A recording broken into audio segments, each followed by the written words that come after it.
Assalamualaikum warahmatullahi wabarakatuh. Jumpa lagi dengan saya, host Emil Mahmud Shah dalam program tamu kita, tribunparang.com, Tribun Network. Ini adalah program podcast seputar masalah-masalah aktual dan terkini yang kita bedah dalam perbincangan dengan narasumber. Dan kali ini kita akan mengambil tema yaitu Sumbar jadi incaran tuan rumah event nasional dan internasional. Tentunya kita akan menghadirkan narasumber yang qualified di bidangnya, yaitu kali ini adalah Wakil Gubernur Sumatera Barat. Kalau kami sapa biasa akrab tuh udah Wagub ya, Audi Joinaldi. Silakan disapa, Wagub. Ya, Tribuners dimanapun berada, terima kasih ini diundang lagi oleh Uda Emil untuk menjadi narasumber tentunya terkait dengan isu-isu terkini dan event-event program-program yang ada di Sumatera Barat. Udah 2 kali nih. Dua kali ya. Nah, jadi Tribuners beruntung nih, beliau bersedia hadir setiap diundang, langsung datang. Dan Wagub, ini rileks saja ya kita ngobrol ya. Ini karena suasananya memang banyak lagi agenda Sumatera Barat menjadi tuan rumah. Betul. Kalau boleh saya bacakan ini dalam waktu dekat nih akan ada latihan integrasi Taruna Wereda Nusantara atau Latsitardanus tahun 2023 itu sekitar bulan Mei ini nanti sampai Juni ya. Itu ada di 5 kabupaten. Betul. Ada di Kota Padang, Kota Solo, Kota Pariaman, Kabupaten Pesisir Selatan dan Kabupaten Pasaman. Nah, ini kemudian di waktu yang sama juga nanti akan ada lagi Pekan Nasional Petani Nelayan Indonesia. Ya. Nah, yang kedua tahun yang sama itu sekitar 10 sampai 15 Juni di Kota Padang. Ya. Nah, dan ini agenda kami nih para insan pers, wartawan. Sekarang udah digadang-gadangkan mau jadi tuan rumah juga Sumbar. Pekan. Ya, walaupun prepare persiapan dari sekarang, anggaran macam-macam itu.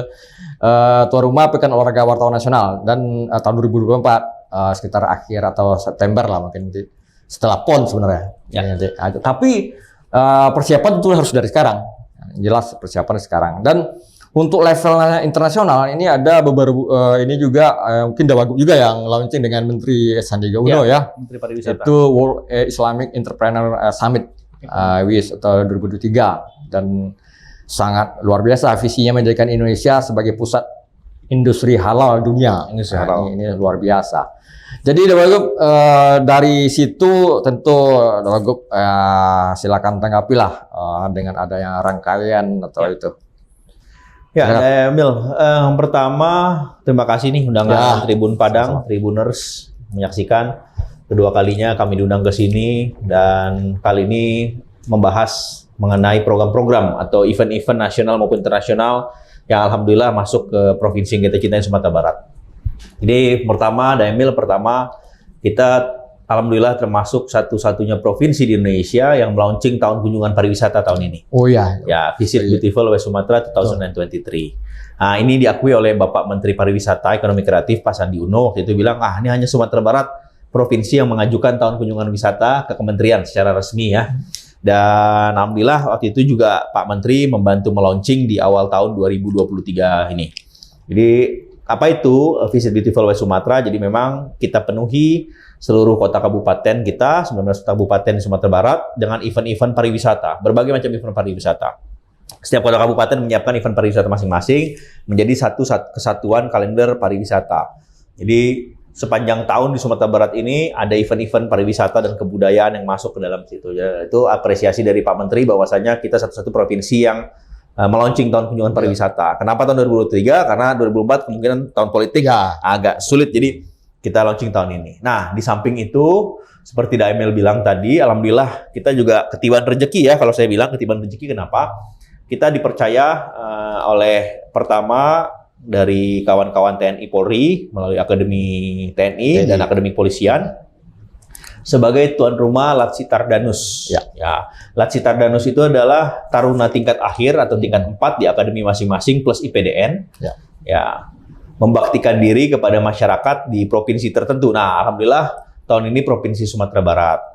Pembekalan terhadap tarunanya sendiri waktu di Akmil dilakukan oleh Pak Gubernur, di AAL, AAU dan Akpol saya pribadi yang memberikan pengarahan kepada para taruna yang akan melangsungkan Latsitarda.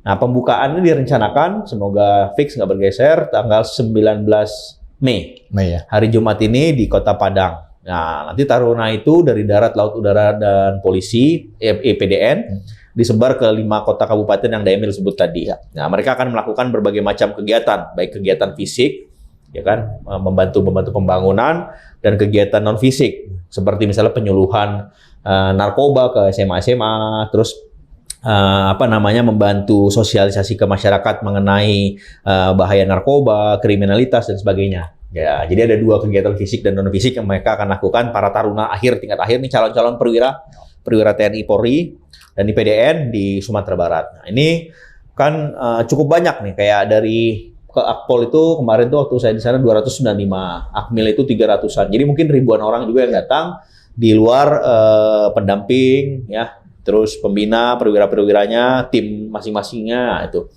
Jadi itu yang pertama. Yang kedua, Penastani. Penastani ini udah tertunda karena COVID. Jadi sebenarnya memang Sumatera Barat ditunjuk beberapa waktu lalu, tapi kan COVID batal. Baru ditunda, baru 2023 ini dilaksanakan. Ini rencana pembukaan itu 10 Juni oleh Pak Presiden, Pak Joko Widodo, dan penutupan itu direncanakan 15 Juni oleh Pak Wapres. Nah, ini lebih besar lagi orang datang ya. Banyak lagi ya? Banyak, diperkirakan dari seluruh Indonesia 40 ribuan. Hotel nggak mungkin cukup. Jadi rata-rata dari kawan-kawan petani dan nelayan ini, KTNA ya, leading sector kontak tani nelayan andalan, mereka akan nginap di rumah-rumah warga, homestay dan rumah-rumah warga. Nah, saking banyaknya pun pusat pembukaannya di Lanut Sutansari, Tabing. Karena besar sekali.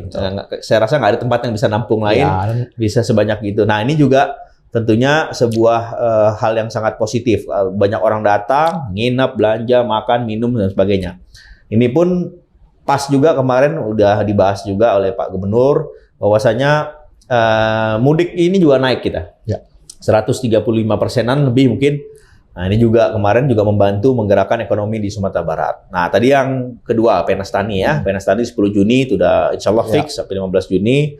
Nah, itu yang kedua. Ya, terus yang satu lagi event yang skalanya WIES, World Islamic Economic Islamic Entrepreneur Summit. Jadi itu adalah negara-negara Islam ya, Indonesia, mayoritas Islam maksudnya. Indonesia, Malaysia, negara Timur Tengah, Qatar, Kuwait, Arab Saudi, negara-negara mayoritas Islam, Brunei Darussalam, ya tetangga kita. Nah, itu mengadakan summit atau pertemuan atau meeting, rapat, dan juga yang terkait dengan ekonomi, terkait dengan entrepreneur, dengan sumber sebagai tuan rumah Kota Padang. Nah, ini juga di-launching oleh Pak Menteri Pariwisata, Ekonomi Kreatif beberapa waktu lalu. Kebetulan saya juga yang menghadiri. Nah, tujuannya adalah ya itu, menjadikan Indonesia sebagai pusat halal, pusat perdagangan pariwisata halal di dunia. Kita kan Islam mayoritas mungkin paling besar sedunia kalau secara jumlah kuantitas. Nah, Padang sebagai tuan rumah, dan diharapkan di event tersebut bisa hadir 2-3 kepala negara dari negara Islam, entah Perdana Menteri Malaysia, Brunei, atau mana yang kira-kira punya kesempatan hadir. Kita harapkan hadir supaya menambah semarak event ini. Ya, jadi event ini juga didukung oleh Kementerian Pariwisata, Ekonomi Kreatif. Di luar tadi, Pekan Olahraga Wartawan Nasional, Pak Gubernur telah setuju diadakan di Sumatera Barat. Pemerintah Provinsi Sumatera Barat ini juga akan support. Jadi Pak Gubernur dengan wartawannya support sekali sebenarnya. Support sekali ya. Ya, Pekan Olahraga Nasional itu tahun depan. Nah, itu juga tuan rumah kita, walaupun bukan tahun ini, tahun depan, memang tahun depan jadwalnya. Nah, tentunya ini juga menambah semaraknya. Tahun ini masih banyak lagi event-event yang skalanya kecil-kecil, skalanya kabupaten, kota juga masih ada, Daimil. Nah, inilah jadi sebenarnya berkah ini, berkah ya Sumatera Barat. Iya, luar biasa sebenarnya. Memang kemarin tuh di teman-teman udah di-share juga. Silakan minum dulu. Tentang visit beautiful Sumatera. Ya, itu memang kemarin sudah. Dan Tentu kalau balik lagi ke strategi apa pariwisata itu kan bertumpu pada advertising, sales promotion, personal selling, public relation, dan itu tentu ada kaitannya banyak, Dawagub ya. Betul. Dawagub bisa kira-kira ya ngulas sedikit lah. Ini di sini di samping kami yang berpromosi, Daemil. Sekarang kan kalau promosi kita udah nggak bagi-bagi flyer lagi, Ya. Digital, ya kan, QR code, ya kan. Tentunya kami sangat butuh bantuan kawan-kawan wartawan untuk terus menggemakan, terus mempromosikan, terus menyuarakan khususnya tentang dunia pariwisata Sumatera Barat. Itu pasti perlu kita sinergiskan. Di samping kami melakukan promosi melalui media yang kami punya, tentunya kami butuh bantuan dari Tribun Padang, kawan-kawan yang lain, untuk bantu memang mensosialisasikan, menyuarakan tentang event-event di Sumatera Barat. Kan harapannya satu dah. Harapannya ini kan banyak orang datang. Kalau banyak orang datang kan ada orang yang belanja, duit ada berputar yang, uang pasti berputar. Kayak kemarin Lebaran kan cukup besar uang berputar. Uang belanja, beli oleh-oleh, hotel, rumah makan dan sebagainya kan itu. Jadi strategi kita memang pertama. Oh, ada satu lagi yang di situ nggak ditulis, Festival Adat Budaya Nusantara. Oh iya ya. Festival Adat FABN ini tadinya harusnya minggu depan, tanggal 28 Mei. Tapi karena bentrok dengan Latsitarda. Latsitarda kan harusnya hari ini. Iya, 19 jadinya. Jadi karena ada pergeseran jadwal, Panglima TNI Kapolri belum sempat menyesuaikan jadwal, jadi mundur. Nah, mundur ini kan dia masang panggung itu butuh berapa hari, bongkar panggung butuh berapa hari. Nah, sedangkan nggak kena dengan FABN ini kan juga Festival Adat Budaya Nusantara ini, Daemil, ini raja-raja dari Aceh sampai Papua. Jadi sampai Raja Fak-Fak datang Aceh, sampai Raja Fak-Fak datang dari Papua. Ini nggak kena. Jadi terpaksa FABN mengalah. Mundur ke bulan Juli. Oh, di sana. Tanggalnya, tunggu, saya ingat-ingat. 12, 13, 14 kalau saya nggak salah. Jadi dia mundur ke bulan Juli karena tabrakan nih untuk venue sama pemasangan dan sebagainya ini. Jadi akhirnya FABN mengalah, mundur. Tahun lalu tuan rumahnya Jawa Tengah. Sebelumnya Bali. Nah, ini yang ketiga, Sumatera Barat. Nah, ini tahun ini juga. Nah, ini kan juga berkah juga. Berkah juga. Betul. Gitu. Kemudian sedikit Dawagub ya. Ini kan tentu banyak berkah, tapi berkah tentu dengan terukur lah ya. Kira-kira secara ekonomi, secara mungkin kalkulasi benefitnya seperti apa nih? Nah, kalau kan harus ada baseline angka ya. Kalau menurut hitungan sebuah lembaga, kebetulan lembaga dari IPB, Institut Penelitian Bogor, di Sumatera Barat ini rata-rata orang itu spending mengeluarkan uang ketika di Sumatera Barat ya. Ini di luar tiket ya. Itu rata-rata dengan kunjungan juga mungkin ada yang 2 hari, ada yang sehari, ada yang 3 hari. Rata-ratanya dari penelitian itu kita pakai angka konservatif itu 1.060.000, 1.070.000. Satu hari. Enggak, rata-rata. Dengan ini. Jadi rata-rata segitu dikalikan kayak kemarin kita kalikan jumlah expected orang datang berapa juta ya? Kemarin 2, berapa tuh? Lebih di atas itu. Sebelumnya kan belum nggak sampai 2 juta tahun lalu. Jadi naik 135% kalau saya nggak salah. Jadi dikalikan itu yang kemarin aja dari mudik. Mudik itu kan potensi perputaran 3 triliun. Tapi saya rasa lebih sih ya. Tapi kan karena ada yang meneliti angkanya segitu, mungkin belum diupdate lagi angka-angkanya. Jadi kalau dikatakan sejuta aja udah 3 triliun, itu lumayan. Itu kan kena banyak sektor tuh dah. UMKM, ada hotel, rumah makan. Kalau di Sumatera Barat ini kan makan sama UMKM relatif murah. Relatif murah mungkin. Jadi angkanya nggak begitu besar gitu kan. Makan kita kan ibaratnya 20-30 ribu masih bisa kena gitu kalau di Sumatera Barat. Nah, mungkin itu juga. Jadi spendingnya rata-rata segitu. Memang angka terukur berarti memang ada ya? Iya, lebih kurang tentunya berdasarkan baseline atau riset yang dilakukan oleh lembaga. Baik, kemudian juga ketika ini pengalaman yang berulang, tapi mudah-mudahan mungkin kesan ya. Ketika kita mudik itu fasilitas jalan itu kan macet, kemudian kondisi jalan rusak gitu. Ini proyek-proyek fisik ini khususnya tol ini Dawagub kan kepala percepatan pembahasan lahan tol ya. Iya. Seberapa ini sekarang progresnya, Pak? Nah, kita bicara tol. Tapi kalau bicara mudik secara keseluruhan, tahun ini dengan peningkatan jumlah manusia yang datang, ternyata lebih baik dibanding tahun lalu. Ya. Karena mungkin Daimil tahu ada pemberlakuan satu arah, One way. lumayan. Ya.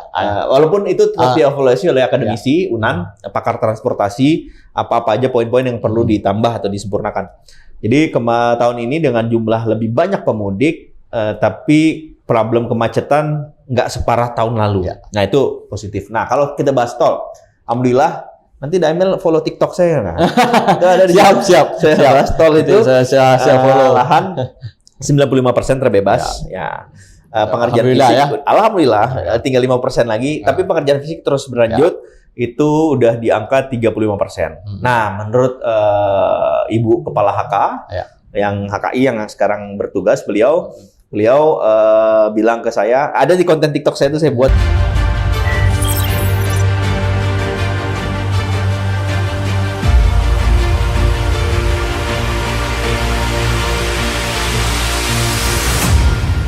Ini kan yang udah bebas ini kan lahan ini termasuk konsinyasi Bu ya? Iya. Lebih kurang kan 95%.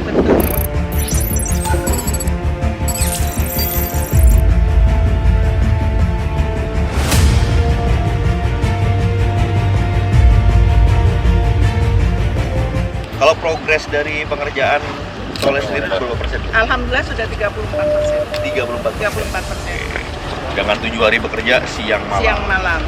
Nggak ada libur. Alhamdulillah nggak ada libur. Kalender hitam semua. Kalender hitam semua. Tidak ada merah.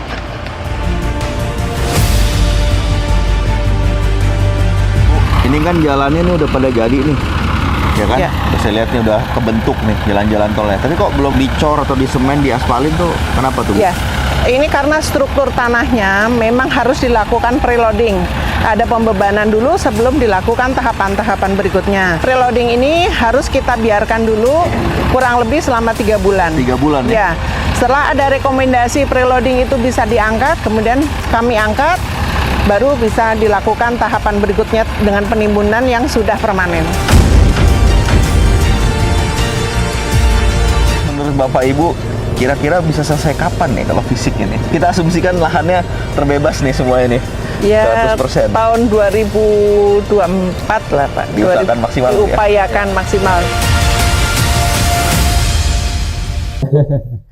Boleh juga ditampilin nanti. Nah, jadi beliau bilang 2024 Padang Si Cincin. Padang Si Cincin harus bisa selesai. Jadi memang ternyata ada keunikan juga di tanah Sumatera Barat. Ini teman-teman HK yang cerita, bukan saya.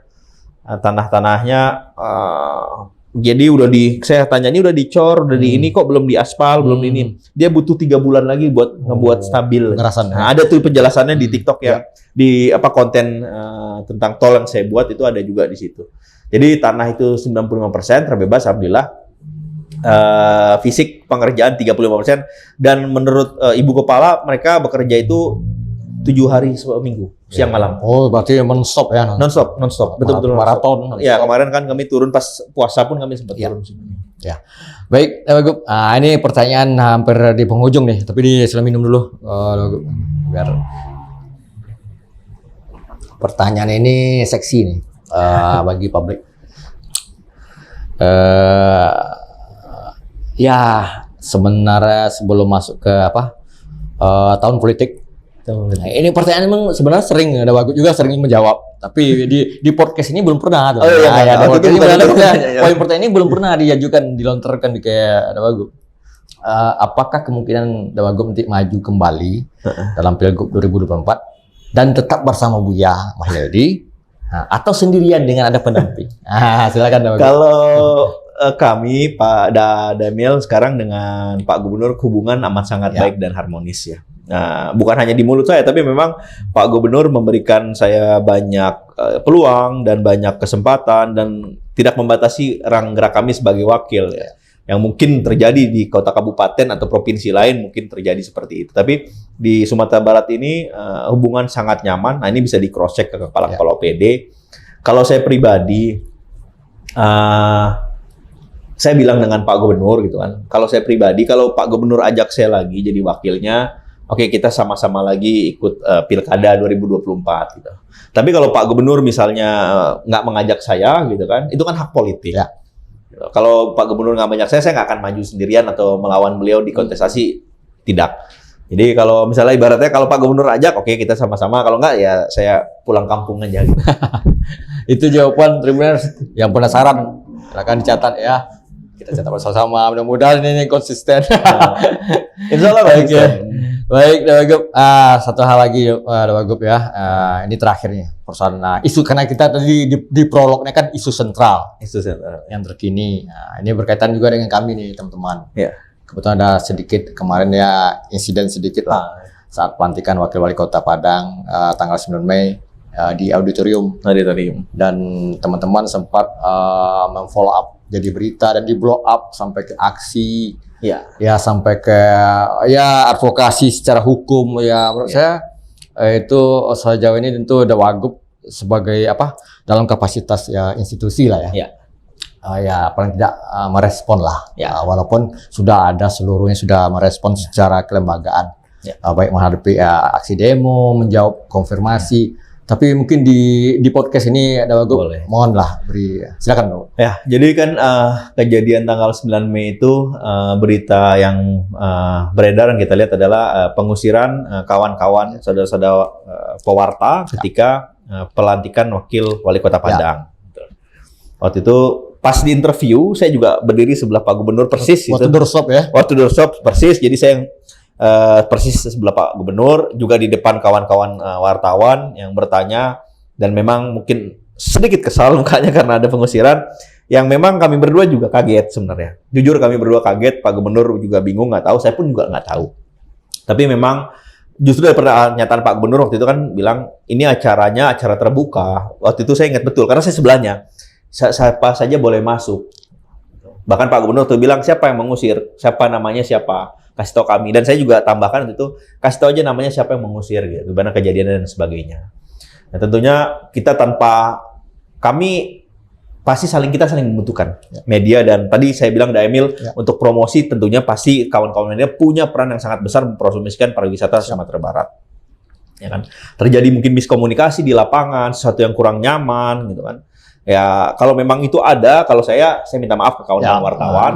Saya pribadi saya minta maaf. Pak Gubernur pun juga tidak tahu, beliau pun kaget gitu kan. Nah, tentunya kalau dibilang, wah ini Pemprov Sumbar nggak support wartawan, kita Pewarnas juga oke gitu. Dan saya waktu itu Pak Gubernur langsung yang menemui kawan-kawan PWI untuk mengadakan pekan olahraga wartawan nasional.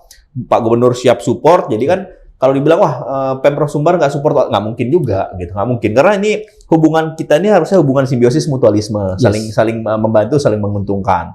Tanpa kawan wartawan tentunya kami sulitlah memberikan informasi, men-share informasi keluar.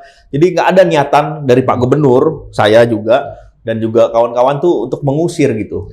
Jadi mungkin terjadi miskomunikasi di lapangan, persisnya gimana, saya nggak tahu. Tapi yakinlah nggak ada arahan Pak Gubernur untuk itu suruh keluar gitu.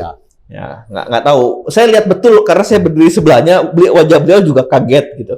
Jadi saya yakin beliau orang baik, Emil. Beliau orang baik, bukan tipe orang yang mau menyakiti orang atau apa, enggak. Dan lama ini juga kami juga berhubungan ya, saya dengan Uda, dengan kawan-kawan wartawan juga saya rasa sangat baik, dan support kami seperti kawan-kawan wartawan ke Kendari, kita juga bantu support waktu Hari Pers Nasional. Mana Kendari tuh? Medan. Terbaru Medan. Di Kendari juga, tahun lalu di Kendari. Ya, kita juga bantu support yang bisa kita support. Pewarnas pun 2024 eventnya kawan-kawan wartawan juga kita support gitu. Jadi mungkin kita kurang ngopi sama-sama. Itu kami tunggu nanti Wagub undangan Wagub, Pak Gub dengan Wagub dan kawan-kawan ya, kami nunggu. Memang ada permintaan pernyataan sikap lah mungkin lebih ke situ.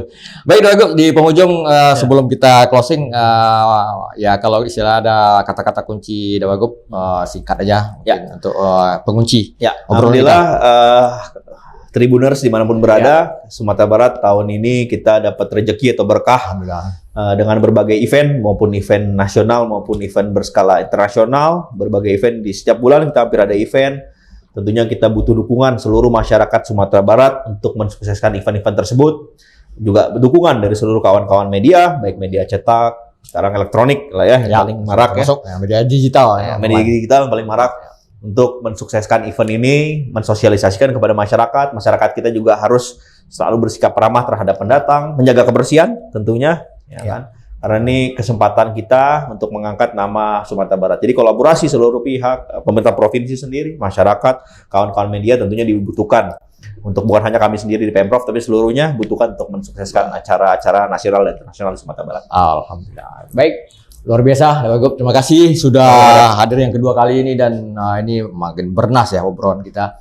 Dan Tribuner semuanya, sebelum saya akhiri, jangan lupa klik media sosial kami, platform YouTube Tribun Padang Official, Instagram, TikTok, dan Facebook. Akhiri, assalamualaikum warahmatullahi wabarakatuh.